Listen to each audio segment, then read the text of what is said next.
أشهد أن لا إله إلا الله وحده لا شريك له وأشهد أن محمدا عبده ورسوله أما بعد فأعوذ بالله من الشيطان الرجيم بسم الله الرحمن الرحيم الحمد لله رب العالمين الرحمن الرحيم مالك يوم الدين إياك نعبد وإياك نستعين اهدنا الصراط المستقيم صراط الذين أنعمت عليهم غير المغضوب عليهم ولا الضالين. О битве при Хайбаре.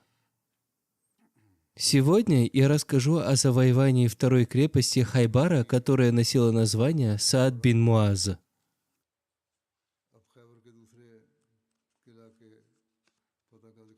В этой крепости было больше запасов еды, скота, снаряжения, чем во всех других крепостях Хайбара.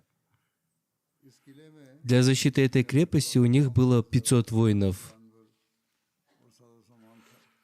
Хазрат Кааб бин Умар повествует о том, что они осаждали крепость Саад бин Муаз в течение 3 дней. Это была прочная крепость. Хазрат Муатаб Аслами повествует о том, что племя Бану Аслам столкнулось с сильным голодом в Хайбаре, и они согласились отправить Хазрата Асма бин Хариса к посланнику Аллаха, мир ему и благословение Аллаха. Они повелели ему передать посланнику Аллаха, мир ему и благословение Аллаха, их приветствие и сообщить ему о том, что их охватил голод, и что они сильно ослабли, и что в данный момент они находятся в очень критической ситуации. Хазрат Асма передал посланнику Аллаха, мир ему и благословение Аллаха, приветствие от своего племени и сообщил ему о том, что их сильно беспокоит голод и слабость. Он попросил посланника Аллаха, мир ему и благословение Аллаха, помолиться за них. Посланник Аллаха, мир ему и благословение Аллаха, вознес за них мольбу и сказал: «Клянусь тем, в чьей длани пребывает моя душа. Сейчас мне нечем придать вам сил. У меня нет еды. Я хорошо знаю тяжелое положение тех, кто в настоящее время страдает от голода». Затем посланник Аллаха, мир ему и благословение Аллаха, вознес мольбу следующими словами: «О Аллах, открой для них ту крепость, которая наполнена едой и жиром». После этого посланник Аллаха, мир ему и благословение Аллаха, вручил боевое знамя Хазрату Хубабу бин Мунзиру. Подробно об этом написано следующее. Один из иудеев вышел на поединок. Его звали Иешуа. Он стал призывать мусульман на поединок, и Хазрат Хубаб бин Мунзир сразу откликнулся и вышел с ним на поединок, и они сражались, пока Хубаб не убил его. Затем один иудей по имени Зиял снова стал призывать мусульман сразиться с ним. Хазрат Амара бин Укба Гафари вышел с ним на поединок. Он шагнул вперед и одним ударом отрубил ему голову. После этого Хазрат Амара бин Укба Гафари громким голосом сказал: «Посмотрите на меня! Я юноша из племени Гафари». Сподвижники по этому поводу сказали, что его джихад стал недействительным по причине этого его высказывания. Своим национальным лозунгом «Я Гафари» он проявил высокомерие. Сподвижники сказали, что это нехорошо, что он слишком возвысил себя. Когда это обвинение дошло до посланника Аллаха, мир ему и благословение Аллаха, то он сказал: «В этом нет ничего плохого. Он будет вознагражден и останется в истории». Такое вполне возможно в таких случаях. Хазрат Мухаммад бин Маслама повествует: «Я видел, как посланник Аллаха, мир ему и благословение Аллаха, стрелял из лука, и ни одна его цель не оставалась непораженной. После этого посланник Аллаха, мир ему и благословение Аллаха, улыбнувшись, посмотрел на меня.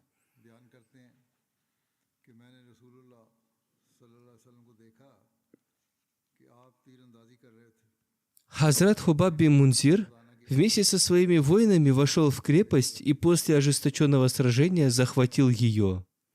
Он захватил все оружие и зерно противника. Многие иудеи, которые вышли на защиту своей крепости, были убиты, и многие из них были взяты в плен. Хазрат Муата Паслами, который просил посланника Аллаха, мир ему и благословение Аллаха, помолиться об удалении их голода, повествует: Всевышний Аллах даровал мусульманам победу над крепостью Саад бин Муаз еще до того, как мы отъехали от посланника Аллаха, мир ему и благословение Аллаха. Хазрат Джабир повествует: мы прибыли к посланнику Аллаха, мир ему и благословение Аллаха, с просьбой о мольбе за удаление голода, охватившего нас. В это время сражение началось, и мусульмане одержали победу, и это произошло еще до того, как мы вернулись обратно. Запасов еды в крепости Саад бин Муаз было столько, что таких запасов не было ни в одной другой крепости. Там было много ячменя, масла, меда и жира. Посланник Аллаха, мир ему и благословение Аллаха, объявил, чтобы мы поели сами и накормили свой скот, но ничего из этого не уносили с собой. Нам было разрешено есть все, что угодно, но только здесь. После этого следует упоминание о третьей крепости под названием Зубайр бин Аввам. О победе над ней упоминается следующее. Ранее эта крепость называлась Кила. Позднее она перешла во владение Хазрата Зубейра бин Аввама, и по этой причине была переименована крепость Зубайр бин Аввам. Когда иудеи бежали из крепостей Наим и Саад бин Муаз в крепость Зубайр бин Аввам, посланник Аллаха, мир ему и благословение Аллаха, взял их в осаду. Эта крепость находилась на вершине холма. Посланник Аллаха, мир ему и благословение Аллаха, осаждал ее в течение 3 дней. В это время к нему пришел один иудей по имени Газаль. Он сказал: «О Абуль Касим!» Немусульмане обращались к посланнику Аллаха, мир ему и благословение Аллаха, по этому имени. «Вы можете гарантировать мне безопасность, если я раскрою вам секрет того, как обрести радость победы над племенем Натат? Так вы сможете завоевать эту крепость. Сначала нужно выйти на племя Шака, поскольку они уже побеждены по причине вашего величия. После этого вы обретете победу над другими крепостями». Посланник Аллаха, мир ему и благословение Аллаха, обеспечил безопасность ему, его семье и его имуществу. Этот иудей сказал: «Несомненно, им будет все равно, даже если вы будете осаждать их крепость в течение месяца. У них есть подземелья, куда они ходят за водой. В данный момент они защищают себя. Если вы перекроете им доступ к воде, они сдадутся сами». Посланник Аллаха, мир ему и благословение Аллаха, пошел туда вместе с ним и перекрыл им путь к воде. Когда им перекрыли путь к воде, они сами вышли наружу, и между ними началось жестокое сражение. В этот день некоторые сподвижники обрели мученическую смерть. Было убито 10 иудеев. Посланник Аллаха, мир ему и благословение Аллаха, одержал победу. Эта крепость была последней из крепостей племени Натат.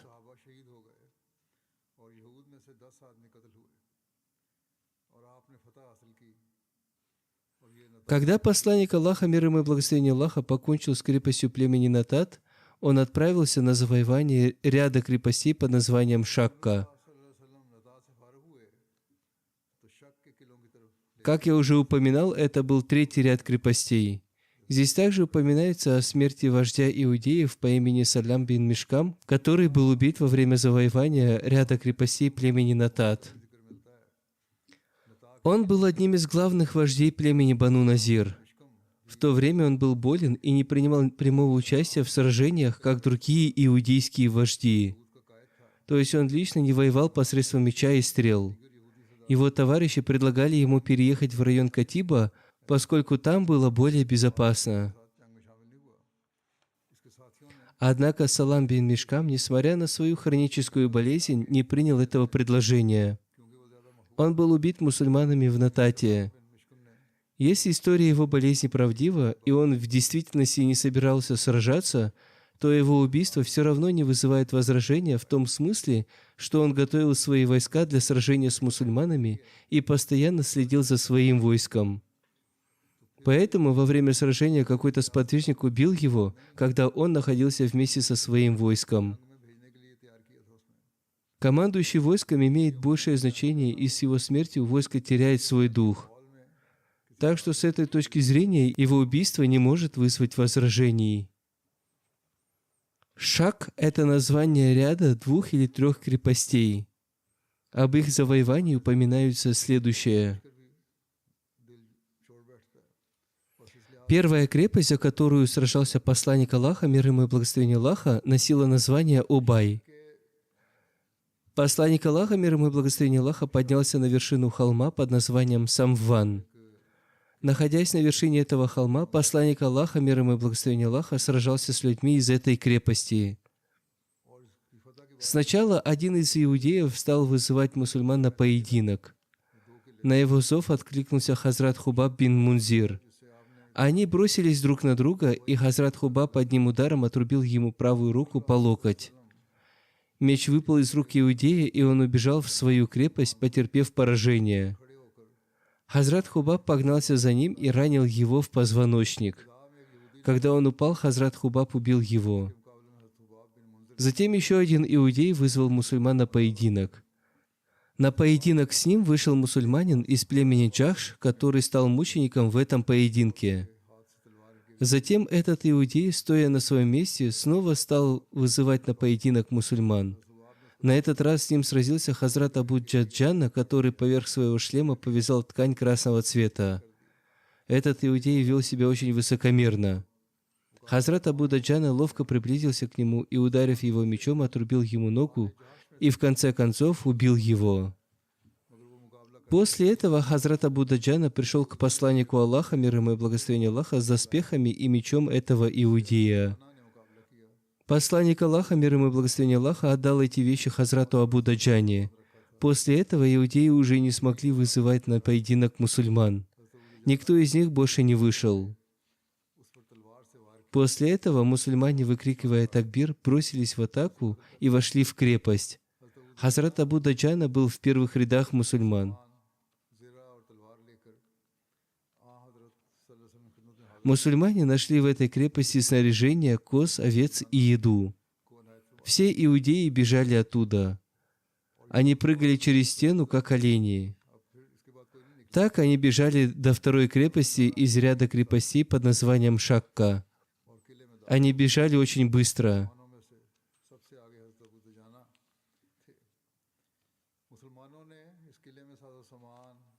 Посланник Аллаха, мир ему и благословение Аллаха, и сподвижники погнались за ними, и там состоялось сражение с иудеями, которые стреляли в мусульман из луков и закидывали их камнями. В ответ мусульмане также стреляли в них из луков. Однако стрелы иудеев наносили мусульманам больший урон, поскольку они выпускали стрелы с высоты крепости. Мусульмане были расположены лагерем вокруг крепости. Посланник Аллаха, мир ему и благословение Аллаха, вместе с другими мусульманами также стрелял в иудеев из лука.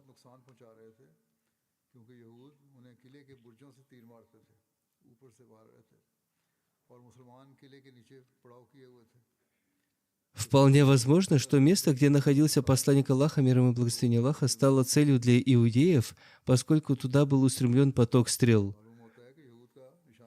Посланник Аллаха, мир ему и благословение Аллаха, находился среди сподвижников, когда одна из стрел попала в его одежду. Согласно одному из повествований, посланник Аллаха, мир ему и благословение Аллаха, был ранен стрелой. Его одежда была порвана.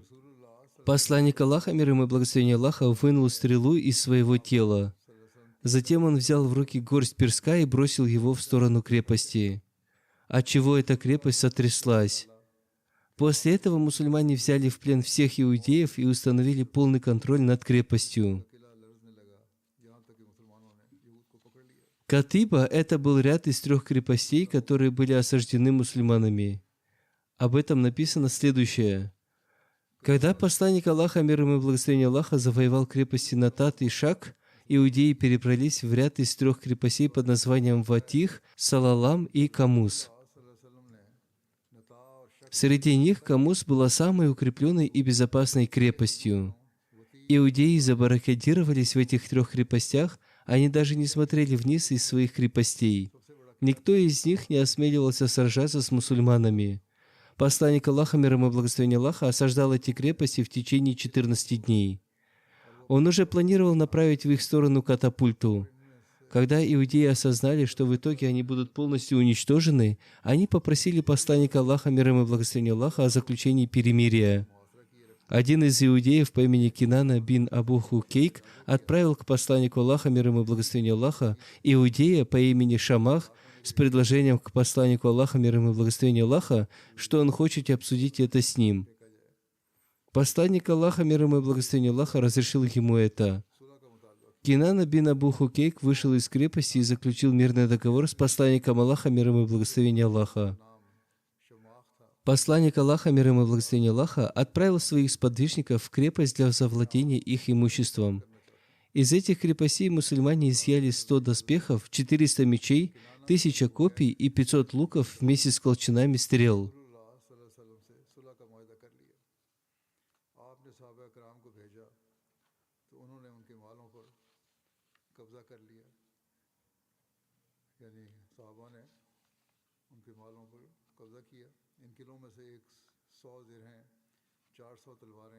Существуют и некоторые другие повествования о завоевании крепости Камус.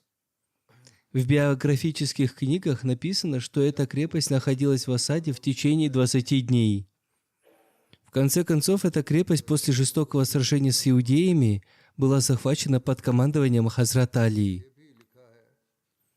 Кроме того, относительно завоевания этой крепости, некоторые биографы в своих книгах указали на те же события, которые были указаны другими авторами относительно завоевания крепости Наим. Одним словом, эта крепость была завоевана, и между иудеями и мусульманами был заключен мирный договор, условия которого были следующими. Во-первых, иудеи должны были покинуть все крепости и оставить там все свое оружие и военное снаряжение, чтобы исламское войско могло завладеть этим, и чтобы это стало частью мусульманской собственности. В наши дни это называется капитуляцией. Во-вторых, посланник Аллаха, мир ему и благословение Аллаха, должен был предоставить защиту иудеям и не брать в плен иудейских женщин и детей. То есть посланник Аллаха, мир ему и благословение Аллаха, должен был защитить иудеев от убийства. Также должны были быть защищены их женщины и дети. В-третьих, иудеи должны были покинуть Хайбар и отправиться в сторону Сирии. В-четвертых, во время изгнания из Хайбара мусульмане должны были разрешить им взять с собой столько имущества, сколько мог увезти их гужевой транспорт. В-пятых, иудеи должны были пообещать мусульманам раскрыть все места, где спрятаны их сокровища, и передать их им. В-шестых, иудеи должны были согласиться с тем, что если они нарушат условия этого договора, либо скроют что-либо от мусульман, то мусульмане не будут нести ответственности и будут свободными от всех условий этого договора. В таком случае имущество и потомство иудеев станет дозволенным для мусульман.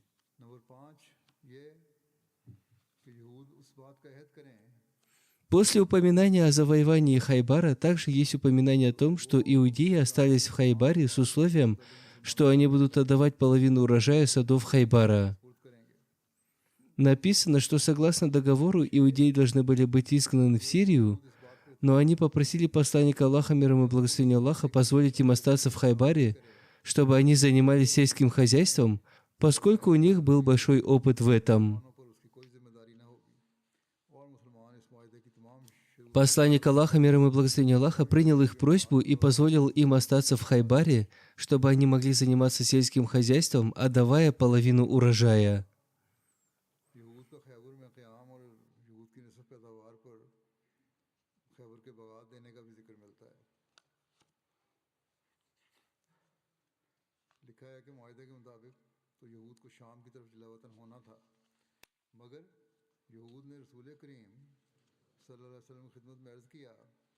कि उन्हें खैबर में रहने दिया जाए ताकि वो यहाँ की ज़राअत और खेती बाड़ी करते रहें क्योंकि वो इसके मुतालिक बहुत कुछ जानते हैं Он отнесся к ним с большой добротой. В хадисе Сахих Бухари повествуется, что Хазрат Абдулла передал, что посланник Аллаха, мир ему и благословение Аллаха, отдал Хайбар иудеям, чтобы они работали там, возделывая землю, и что им будет принадлежать половина того, что там будет возделываться. 17 сподвижников приняли мученическую смерть в Хайбаре.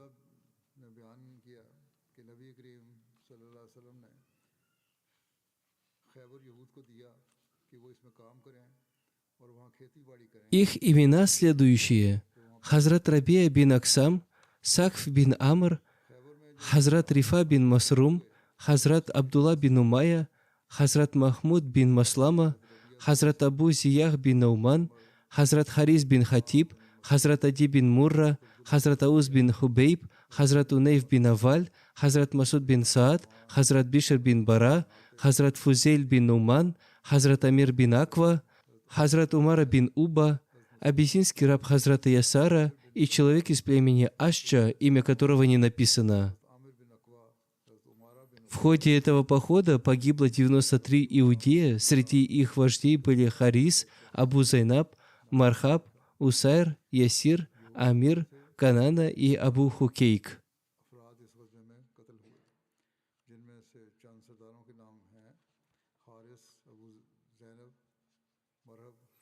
Также повествуется о некоторых других инцидентах, связанных с Хайбаром, одним из которых является убийство Кананы ибн Раби.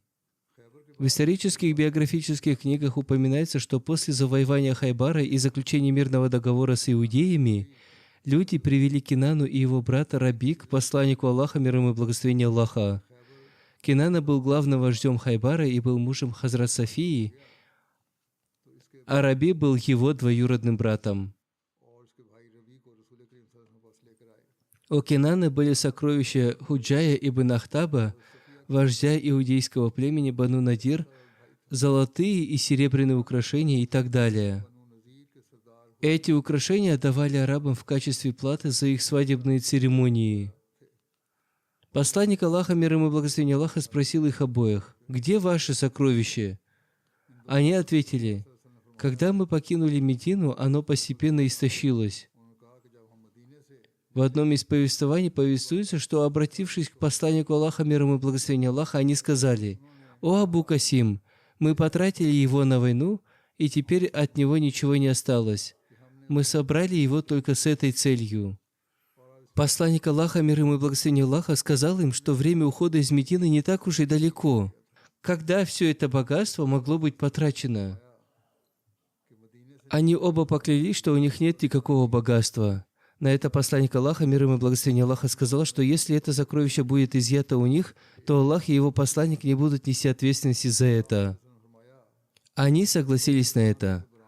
Посланник Аллаха, мир ему и благословение Аллаха, призвал Хазрата Абу Бакра, Хазрата Умара, Хазрата Али и Хазрата Зубайра, да будет доволен ими Аллах, в качестве свидетелей по этому делу. В это время один иудей встал, пошел к Кинане и сказал: «Если у тебя есть то, о чем просит Мухаммад, мир ему и благословение Аллаха, то отдай ему это, или если ты знаешь, где это, то скажи ему, где это, и твоя жизнь будет сохранена. В противном случае, клянусь Аллахом, они обязательно это получат». Ибн Хукейк отругал его, и он сел отдельно от них.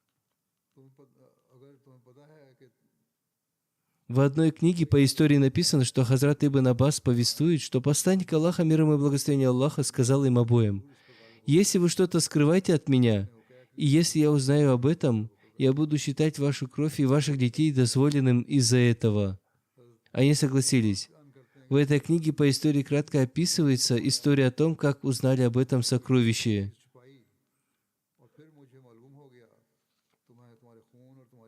Хазрат Ибн Аббас повествует, что посланник Аллаха, мир ему и благословение Аллаха, позвал человека из ансаров и сказал ему, чтобы он пошел на определенное поле к финиковым пальмам, затем посмотрел на основание пальм справа или слева, в зависимости от того, какая из них выше, и принес ему то, что там лежит, то есть то, что под ними в земле. Стоимость этого сокровища была оценена, и она оказалась 10 000 динаров. Из-за нарушения ими обещания они оба были убиты, а их семьи были взяты в плен. Это лишь одно из повествований. Еще в одном месте повествуется, насколько это правдиво, обсудим позже. Ибн Исхак повествует: к посланнику Аллаха, мир ему и благословение Аллаха, привели Кинану, у которого хранились сокровища племени Бану Назир. Когда его спросили об этом, он сказал, что у него нет этих сокровищ. Затем к посланнику Аллаха, мир ему и благословение Аллаха, привели иудеи по имени Сальба. В некоторых местах есть упоминание о том, что об этом спрашивали и Сая бин Саламу бин Абу Хукейка. Он рассказал посланнику Аллаха, мир ему и благословение Аллаха, о том, что он видел, как Кинана каждое утро ходил вокруг каких-то руин. Посланник Аллаха, мир ему и благословение Аллаха, отправил туда Хазрата Зубейра бин Аввама вместе с Сальбас и другими мусульманами, и они раскопали сокровища.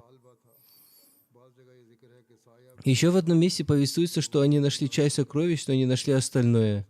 Кинана также отказывался раскрыть местонахождение сокровищ. Тогда посланник Аллаха, мир ему и благословение Аллаха, повелел Хазрату Зубейру наказать его. Хазрат Зубейр принес камни, приложил их к груди и стал их тереть. Находясь при смерти, Кинана рассказал об оставшихся сокровищах.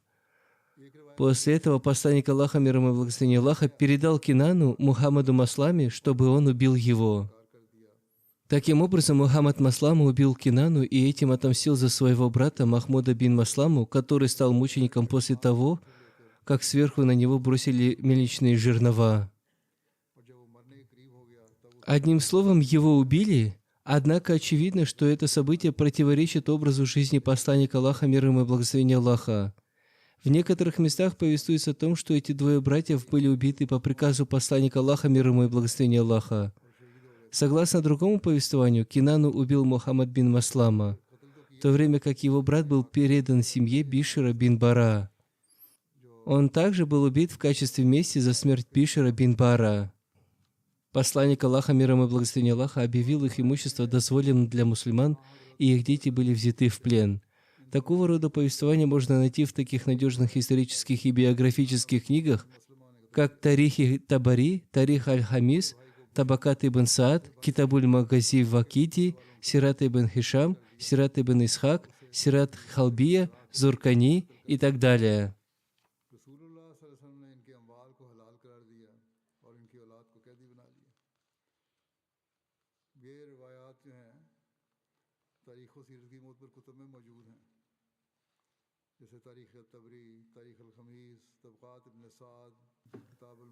Об убийстве Кинаны по этой причине также упоминается в книге хадисов Сунан Абу Дауд. Также встречаются и другие причины убийства Кинаны и повествования об этом. Они показывают, что причиной его убийства было не только то, что он не раскрыл тайну спрятанного сокровища. Одним словом, востоковеды тоже указали в своих книгах на эти события в Хайбаре. Затем обвиняющие по своему обыкновению выдвигали обвинения против ислама и благословенной сущности посланника Аллаха, мир ему и благословение Аллаха, как будто посланник Аллаха, мир ему и благословение Аллаха, жаждал богатства и власти. Этим они хотели показать, упаси Аллах, какое якобы притеснение и насилие он допускал. Обвиняющие проявляли здесь безрассудство и несправедливость. Жизнь посланника Аллаха, мир ему и благословение Аллаха, была для всех открытой книгой. Он был тем, кто еще перед началом войны приказывал проявлять осторожность, не убивать детей, женщин и стариков. Он также повелел не рубить деревьев без причин. Если он не хотел видеть также страдающих животных, то как он мог допустить жестокость, притеснение и насилие в отношении людей?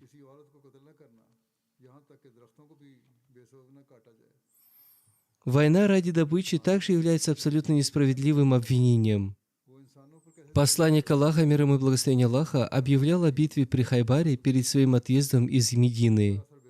Он говорил, что с ним не должны идти на войну те, кто надеется и жаждет добычи. Об этом мы уже подробно говорили. Образ жизни и пример посланника Аллаха, мир ему и благословение Аллаха, таковы, что когда мы встречаем такие предания, будет справедливо, если мы внимательно и тщательно изучим их. Несомненно, прежде всего необходимо относиться к каждому хадису и повествованию с большим уважением, и по возможности необходимо объяснять их содержание. Однако в любом случае честь и сущность посланника Аллаха, мир ему и благословение Аллаха, обладает большим превосходством. Посланник Аллаха, мир ему и благословение Аллаха, является воплощением справедливости и честности. Он является милостью для всей Вселенной. Любое повествование, противоречащее этому, не может быть принято, поскольку, согласно утверждениям историков и сподвижников, сотни тысяч хадисов и повествований были вымышлены людьми в более поздний период. Установленным фактом является также и то, что иудеи были частью этого заговора, то есть они тоже представляли ложные предания. Инцидент убийства Кинаны и его брата также были очень хорошо проанализированы нашей исследовательской группой. Они дали хороший ответ востоковедам в свете повествований. По их утверждениям, доказательства причины этого инцидента свидетельствуют о том, что рассказчики допустили ошибку в своих повествованиях. Они перепутали и смешали разные вещи. Даже если бы это и произошло, они преувеличили незначительный инцидент, придав ему негативный характер.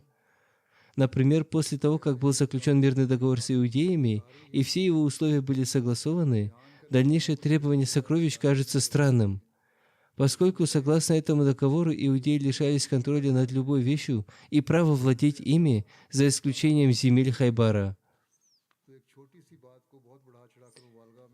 Если после этого сокровище иудеев было найдено, как об этом упоминается в повествовании, то куда оно делось? Все подробности о распределении трофеев в Хайбаре содержатся во всех исторических и биографических книгах. В них упоминаются, например, масло, жир, финики, одежда, снаряжение, копья, мечи, стрелы, доспехи и так далее. Однако нигде не упоминается о том, сколько мусульмане получили золота, серебра, бриллиантов и других драгоценностей в качестве трофеев.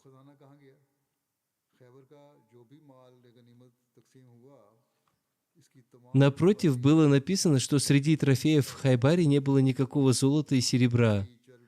Это повествование из хадисов Бухари. Среди повествований, исследованных в связи с поиском сокровищ, существуют серьезные разногласия и путаница. В одном из повествований спрашивали у Кинаны, в другом для этой цели были вызваны Кинана и его брат. Некоторые говорят, что вместе с ними допрашивали одного иудея.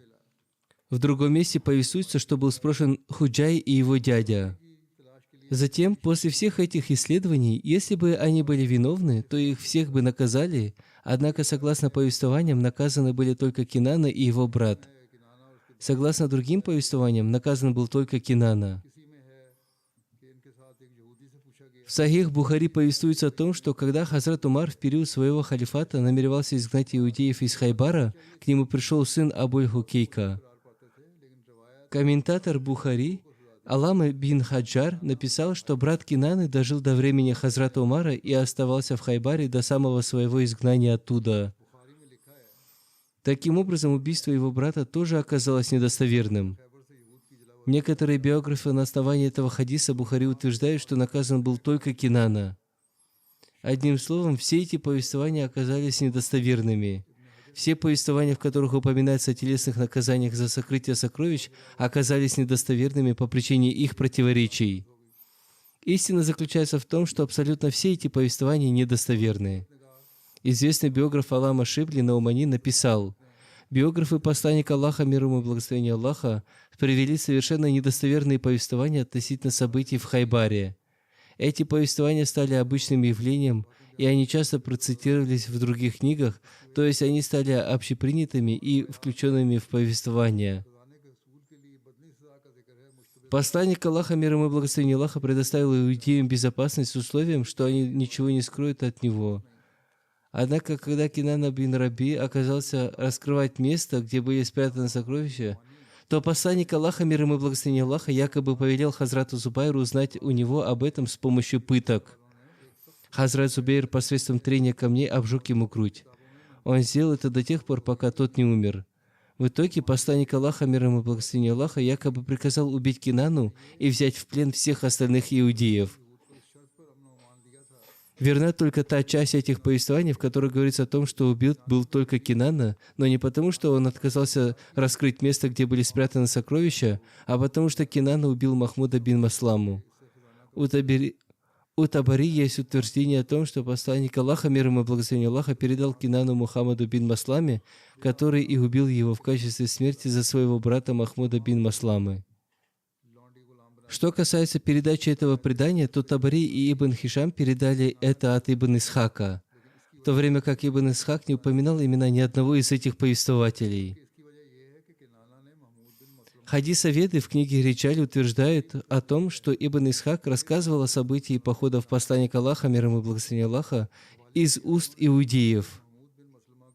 То есть он получил от иудеев множество таких повествований. Это повествование можно считать одним из таких повествований.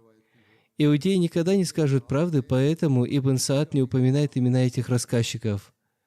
Величие милостей для всей Вселенной, мир ему и благословения Аллаха, намного выше того, чтобы быть настолько жестоким к человеку и чтобы предавать его грудь огню посредством трения камней, только ради того, чтобы узнать о спрятанных сокровищах. Может ли человек, который не наказал даже того, кто пытался его отравить, приказать сжечь кого-то ради нескольких монет? Реальное положение дел заключается в том, что Кинане была предоставлена безопасность при условии, что он не нарушит своего обещания и своей клятвы и не будет лгать. В повествованиях говорится о том, что он даже согласился при условии, что если он выступит против этих условий, он будет заслуживать смерти. Кинана нарушил свое обещание, и безопасность, которая была обещана ему, стала неактуальной.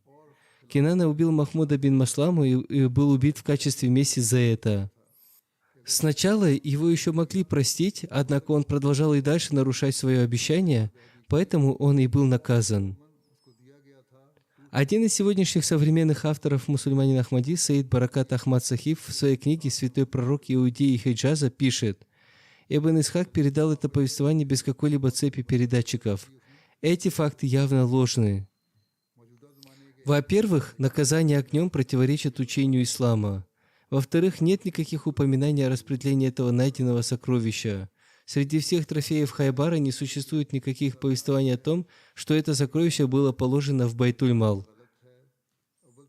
Этого нет не только в книге Ибн Исхака, и в других исторических источниках также не упоминается о сборе, серебре и драгоценностях среди трофеев Хайбара.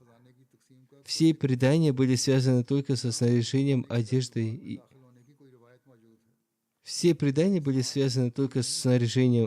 и оружием.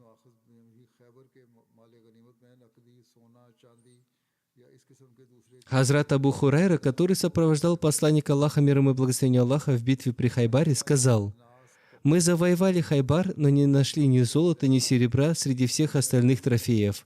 Короче говоря, Кинана бин Раби был в качестве мести за убийство одного мусульманина.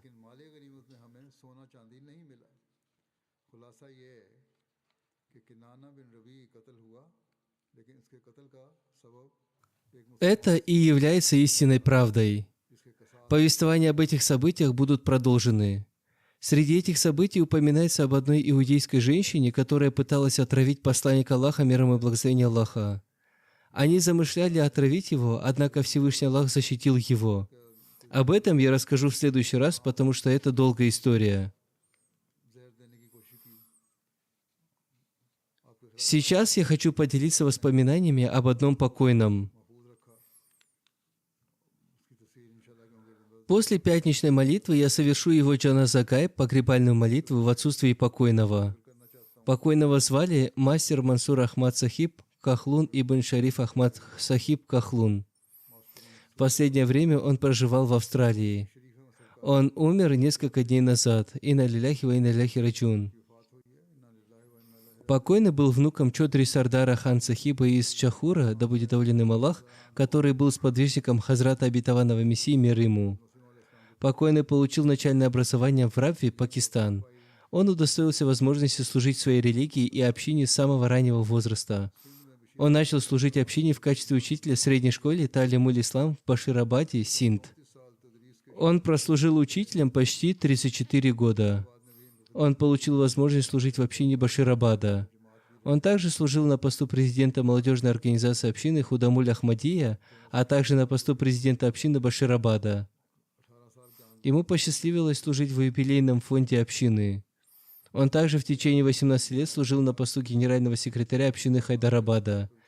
Ему также посчастливилось в течение 13 лет служить на посту главы общины Хайдарабада и местной общины. Его метод служения состоял в том, что после работы он сразу приходил в мечеть и выполнял там всю свою работу. Затем после намаза Магриб, а иногда и позже, он приходил домой. Он был очень привязан к институту Ахмадийского халифата. Он отзывался на каждый призыв. Он помогал бедным, был гостеприимным, сочувствующим и щедрым человеком. Он обучал многих, оставляя их у себя дома. Среди его учеников есть миссионеры, врачи и инженеры, которые в настоящее время служат по всему миру. Покойный был Муси.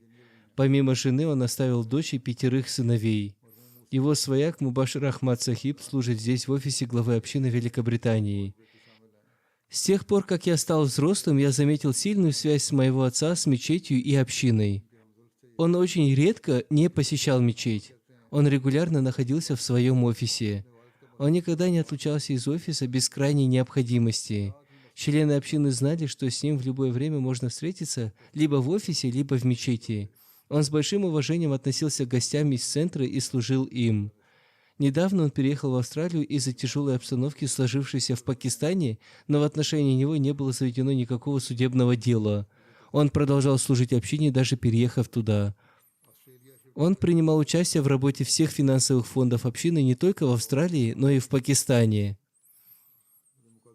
Он расширил круг своих друзей и в Австралии. Он очень быстро понравился людям. В Австралии он служил в местной общине на посту секретаря по обучению Корану. Он также получил возможность служить на посту секретаря по воспитанию. Он был человеком очень скромным и наполненным чувством служения. Пусть Всевышний Аллах простит и помилует его. Пусть Всевышний Аллах одарит его детей возможностью продолжить благие деяния своего отца. Аминь.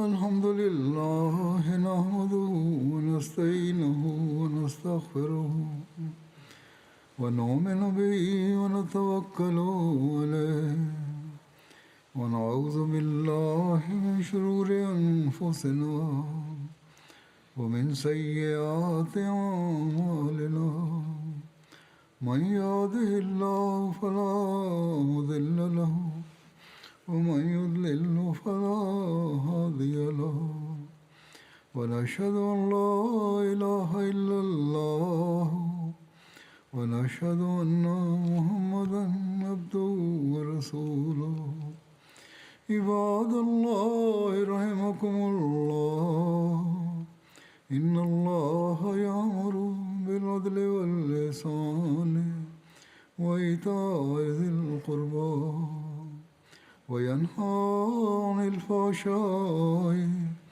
والمنكر والبغي يعظكم لعلكم تذكرون اذكروا الله يذكركم ودعوه يستجب لكم ولذكر الله أكبر